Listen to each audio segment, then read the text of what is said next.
Assalamualaikum. My name is Nuzafira binti Husli. My matrix number is 8228012.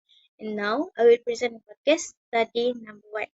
The answer for question number 1 is monitoring economic growth. GDP growth rates help policymakers and analysts understand the pace at which the economy is expanding or contracting.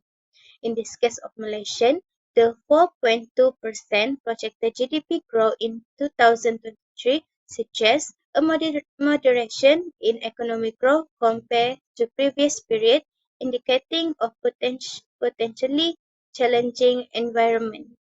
Number 2, inflation analysis. National income calculate often include inflation rates, providing insight into the changing of cost of living. In the case, analysis mentioned concern about the high cost of living, and they discuss inflation average out to 2.8% in 2023, which is lower than the Central Bank projected range. Assessing sectoral contribution. National income calculate allow for the analysis of contribution from different sectors, such as manufacturing and service. In this case mentioned, they will diversified nature of the Malaysian economy is highlighted as a factor contribution. Question number 2, how the economy sector are important to support the economic growth?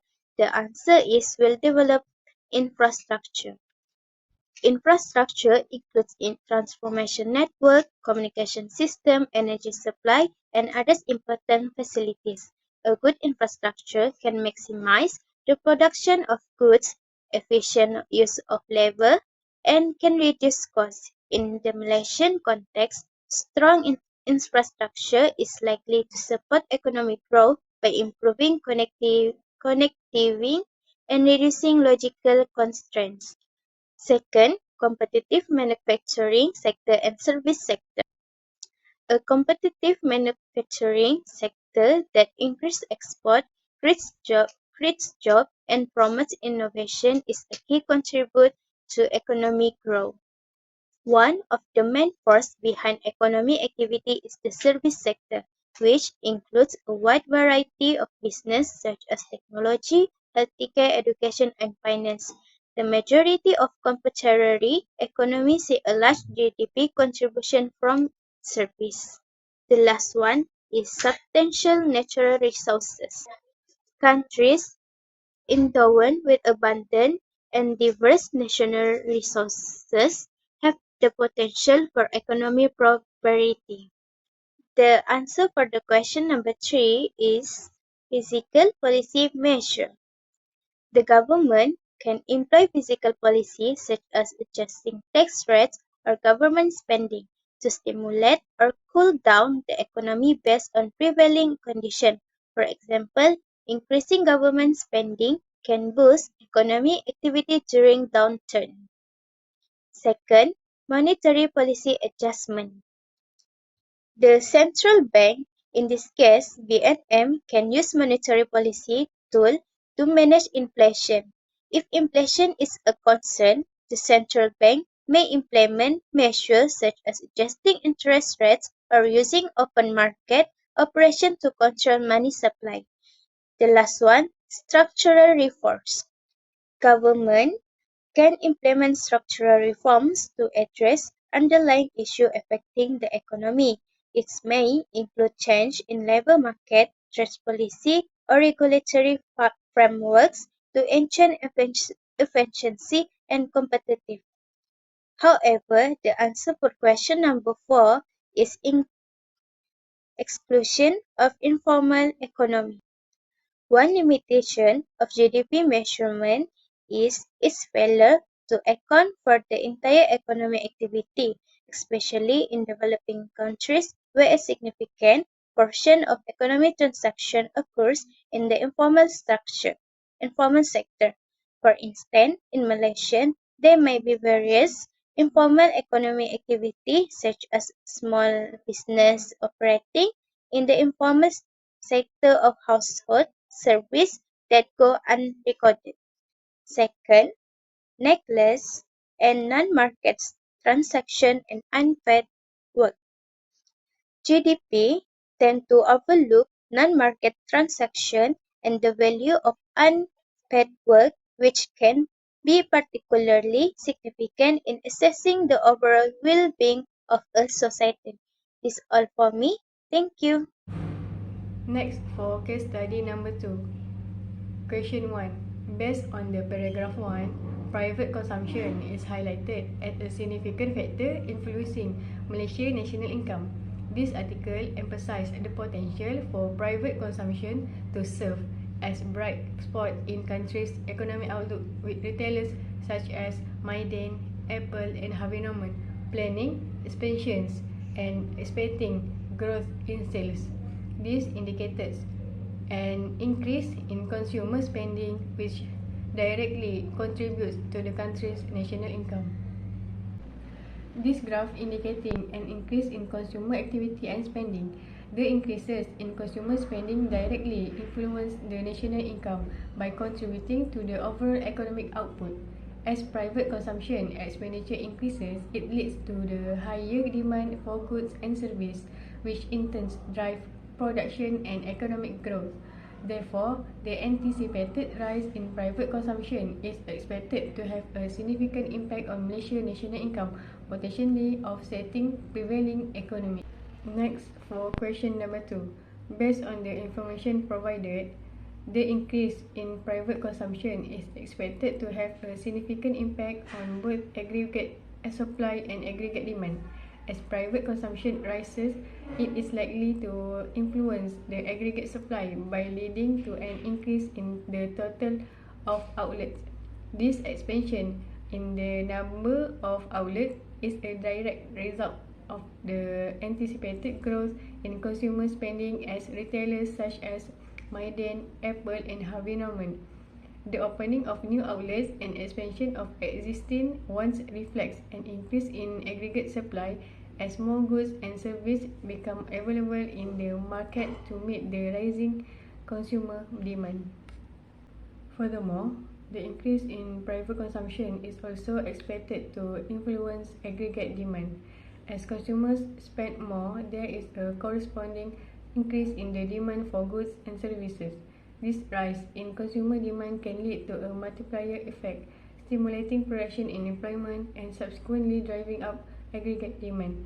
The overall impact of increased private consumption on aggregate demand is expected to contribute to economic growth and potentially offset the prevailing economic. Next, for question number 3. If the government of Malaysia increase government spending on medical and educational expenses, it would have several impacts on the economy. Firstly, the increased government spending in this sector would lead to higher demand for medical and educational service. This could result in a multiplier effect, as the increased government spending may lead to higher incomes for workers in these sectors, subsequently boosting consumer spending and overall economic activity. Additionally, the increased government spending could also have broader macroeconomic effects. It may lead to an increase in aggregate demand as the additional government spending injects more funds into the economy. This could contribute to economic growth and potentially offset any economic downturn. Furthermore, the increased government spending on medical and educational expenses may also have implications for the government fiscal policy. It could lead to a higher budget deficit if the government does not correspondingly increase its revenue through taxes and other means.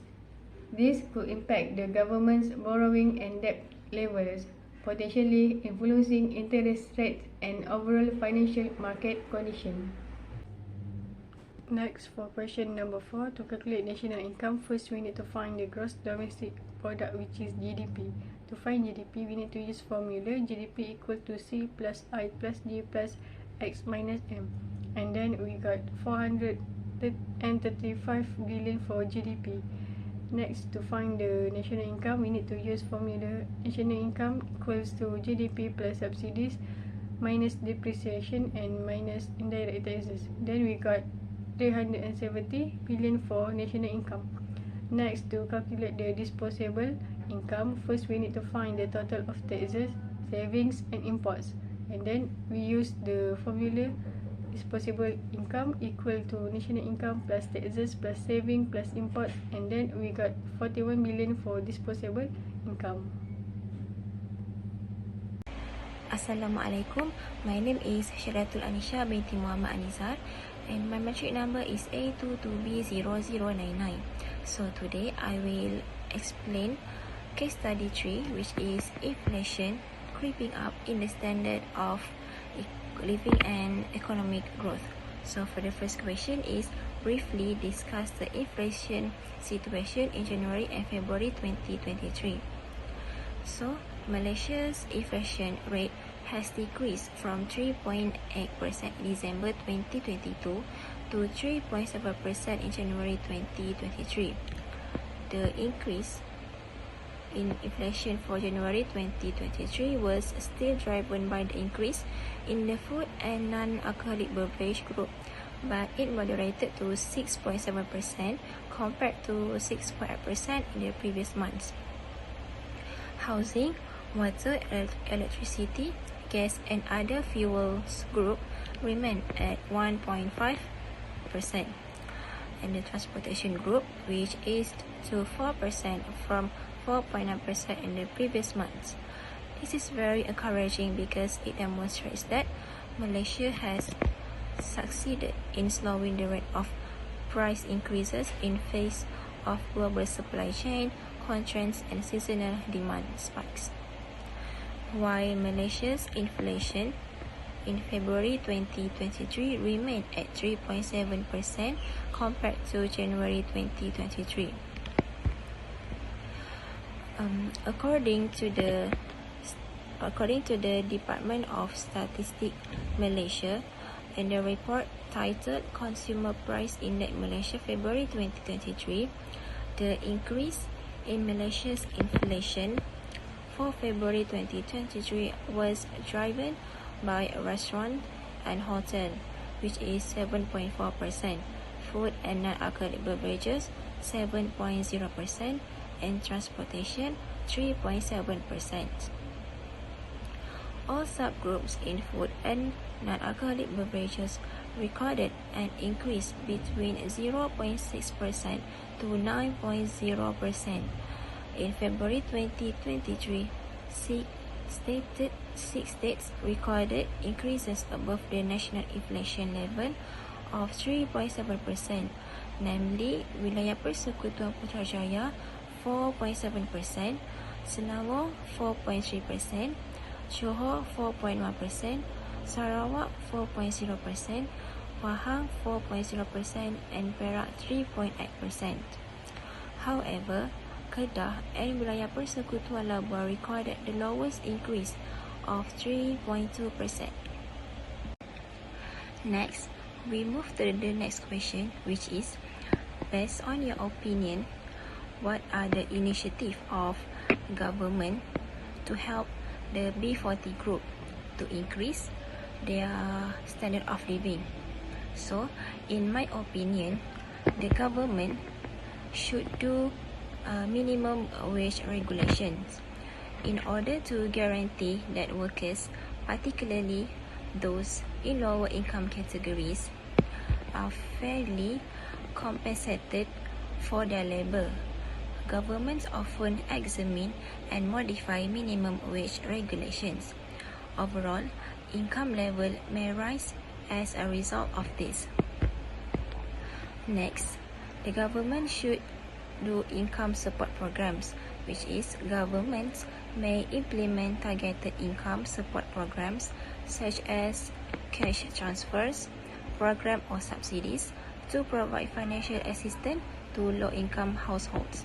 This program can help alleviate immediate financial burdens. And the last one is healthcare access. Ensuring affordable and accessible healthcare is important. The government may expand healthcare services, reduce healthcare costs, or implement insurance schemes to improve health outcomes for the B40 group. So for question number 3, differentiate between short-run full capacity and long-run full employment. So basically, short-run full capacity refers to a period in which some factors of production are fixed and only others can be varied. So when an economy is operating at its highest production level within a relatively short time frame, given the available resources and technology, it is said to be operating at short-run full capacity. While long-run full employment refers to a period in which all factors of production are variable and firms can adjust their production levels based on changes in technology, capital, and labor. It occurs when the economy operates at its highest sustainable output level over a protracted period of time, taking into account modifications in all components of production. So for question number 4 is, using an appropriate diagram, analyze how an improvement in technology affects the equilibrium output and price level of an economy. So based on the diagram, the equilibrium price to decrease and equilibrium quantity to increase. With improved production technology, the supply curve is shifted to the right because the supplier has lowered its cost to make the product. The supplier is willing to make more at lower prices. So for the last question for this case study is, using the aggregate demand and short-run aggregate supply model, analyze the impact on the equilibrium output and price for each of the following. A. An increase in consumption due to higher income. An increase in consumption due to higher income would lead to an increase in aggregate demand. So the ID curve shifts to the right. In the short run, the supply side may not adjust immediately. Therefore, the AS curve remains unchanged. The new equilibrium of E1 occurs at a higher output level Y1 and a higher price level P1. For B, a higher wage rate for all workers. A higher wage rate generally increases production costs, leading to a decrease in the aggregate demand. The eddy curve shifts to the left. The higher wage rate increases costs of firms, causing a leftward shift in the AS curve. The new equilibrium E1 occurs at a lower output level Y1 and a higher price level P1. For C, an increase in government spending due to the implementation of expansionary fiscal policy. Expansionary fiscal policy increases government spending, leading to a rightward shift in the eddy curve. In the short run, the supply side may not adjust immediately. Therefore, the AS curve remains unchanged. The new equilibrium E1 occurs at a higher output level Y1 and a higher price level P1. Last but not least, for D, tsunami destroyed most of the factories located along the coastline. The destruction of factories reduces the production capacity, leading to a leftward shift in the AS curve. The decrease in production capacity may lead to lower consumer confidence, reducing aggregate demand, so the eddy curve may shift left. The new equilibrium E1 occurs at a lower output level Y1 and a higher price level P1. That's all from me. Thank you. Assalamualaikum. My name is Nawaida Izzati. My metric number is A22A0972, and I will talk about case study 4. So, for number 1, the answer is the Consumer Price Index (CPI) in December 2021 increased by 3.2%, surpassing the national average inflation for the period from 2011 to 2021, which is 1.9%. Therefore, the inflation rate in December 2021 is 3.2%. For number 2, the inflation rate is calculated using the Consumer Price Index (CPI) which is the formula is inflation rate is CP1 minus CP0 divided by CP0. For example, if the consumer price index CPI in 2020 was 100 and the consumer price index CPI was 103, so the calculation will be 103 minus 100 divided by 100, so we get 3%. For number 3, A, the information from the article says that most of the increase in the price of goods and services in the domestic market was contributed by the percentage change for the transport component of 9.5%, housing, water, electricity, gas and other fuel 3.4%, and food and non-alcoholic beverage 3.2%.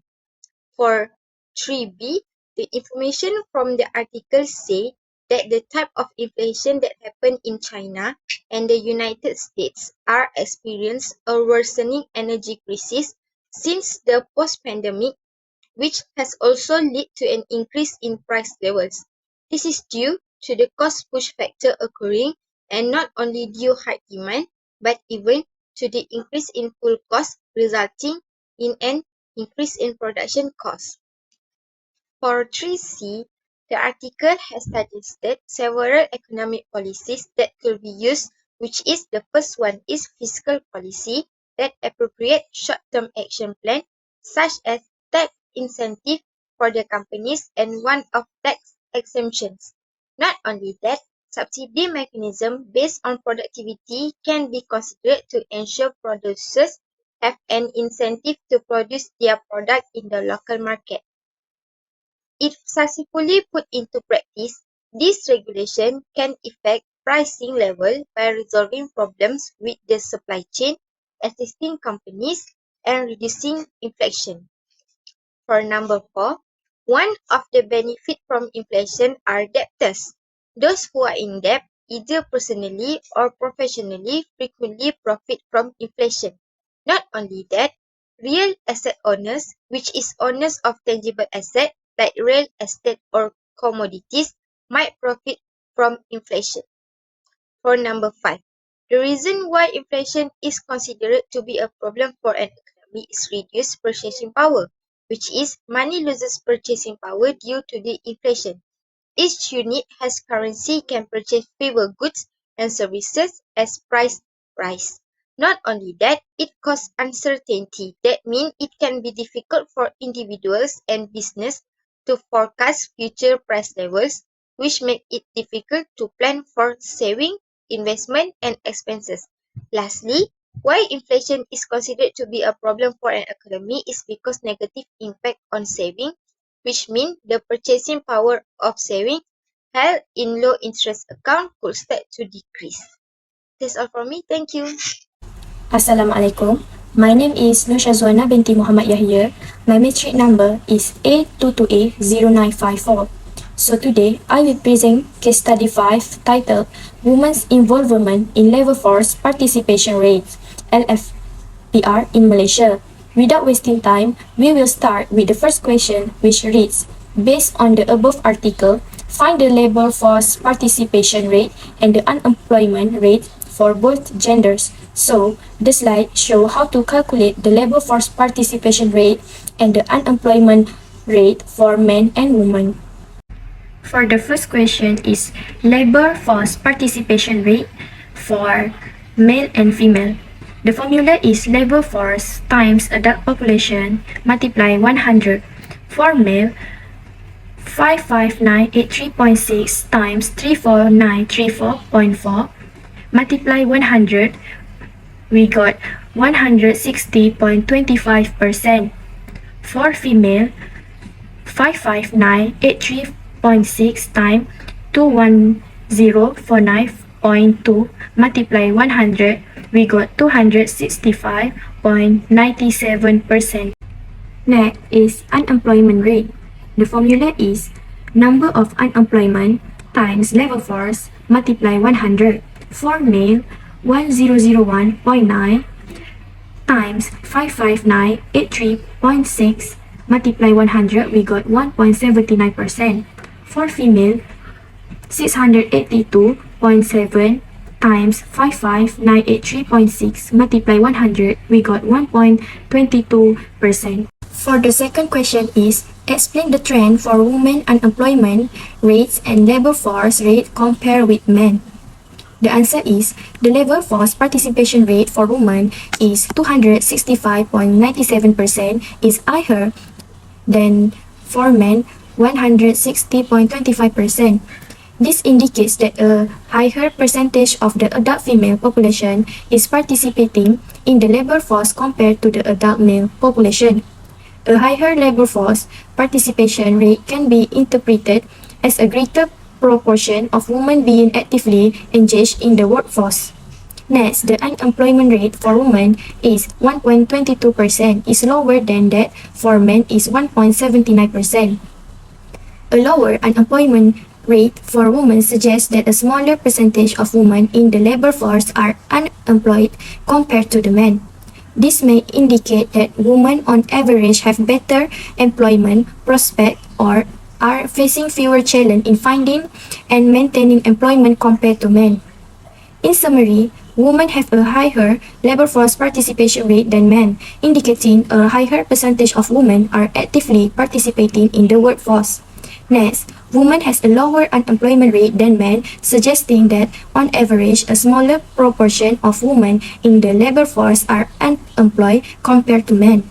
This trend may be influenced by various factors such as societal changes, economic conditions, and specific policies that affect men and women differently in the labor market. Further analysis and contextual information would be needed to provide a comprehensive understanding of this trend.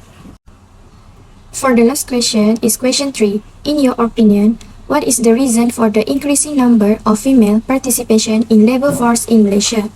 So the answer is, in my opinion, there are many reasons for the increasing number of female participation in labor force in Malaysia. Among them is, firstly, educational attainment. Improved access to education for women has been a key factor. As more women attain higher levels of education, they are more likely to enter the workforce. The second factor is changing societal attitudes. Involving societal attitudes toward gender roles and women's rights play a role. As societies become more inclusive and supportive of gender equality, women are more likely to pursue career opportunities. Next, economic factor.